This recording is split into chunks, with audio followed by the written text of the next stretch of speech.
পৃথিবীর জমিনে তোমাকে আল্লাহ রাব্বুল আলামিন পাঠাইয়া আল্লাহ রাব্বুল আলামিন তোমাকে একটা সময় দিয়েছেন। আল্লাহ রাব্বুল আলামিন বলেন, ও দুনিয়ার মানুষ শোনো, আমি আল্লাহ তোমাদেরকে পৃথিবীতে অনার্থকভাবে সৃষ্টি করি নাই। আমি আল্লাহ তোমাদেরকে এই পৃথিবীতে অনার্থকভাবে সৃষ্টি করি নাই। আমি আল্লাহ তোমাদেরকে একটা কাজের জন্য সৃষ্টি করেছি।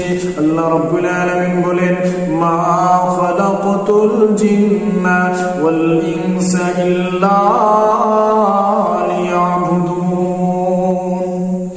আল্লাহ রাব্বুল আলামিন বলেন, ও দুনিয়ার মানুষ শোনো, আমি আল্লাহ দুইটা জাতিকে সৃষ্টি করেছি, একটা হলো মানব জাতি আর একটা হলো জিন্নাত জাতি। এই দুই জাতিকে সৃষ্টি করার উদ্দেশ্য হলো